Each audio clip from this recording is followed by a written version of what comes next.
Buongiorno a tutti, un saluto da Burcei. Oggi siamo al secondo appuntamento qua, invitati dall'amministrazione comunale e le varie associazioni a pulire per la seconda volta appunto Sadon Messorcu, il nuraghe principale del paese. Siamo molto contenti di poterli aiutare, ovviamente. È un sito che può comunque rivelare molto di interessante e che se verrà pulito come noi speriamo che sia pulito e che sia valorizzato da chi ne ha l'interesse, potrebbe essere un grande bonus per il paese.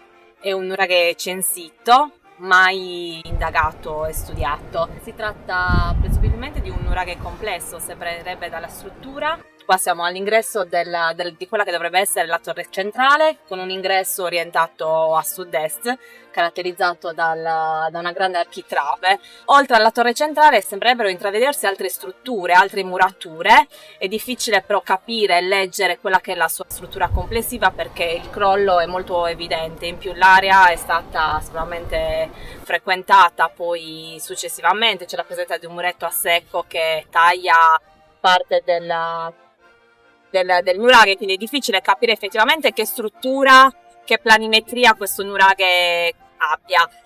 Però sicuramente è importante, è anche abbastanza grande e massiccio. Sicuramente la posizione strategica, perché ha un'ottima visuale sul controllo quindi del territorio. Da qua si vedono i Sette Fratelli, ma tutte le montagne poi di Burcei, e quindi su un'altura caratterizzata poi dalla presenza dell'acqua a valle, quindi c'è tutto quello che serve per vivere il territorio. È costruito in granito, quindi la pietra locale, tant'è che parte dell'affioramento della pietra viene inglobata nelle murature, quindi le murature si appoggiano su quelli che sono gli affioramenti naturali.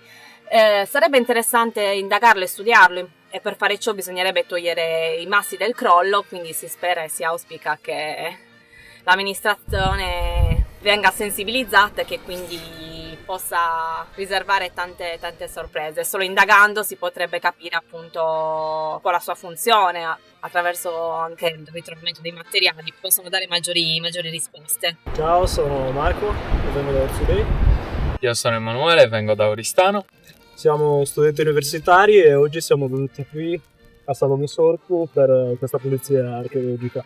È la prima volta che veniamo, ci siamo avvicinati a questa realtà per fare qualcosa di diverso e per conoscere persone che come noi sono interessate alla storia sarda. Per puro amore della nostra terra e della storia appunto della Sardegna. E ringraziamo l'associazione Limen Sarabus Gerrei per averci invitato.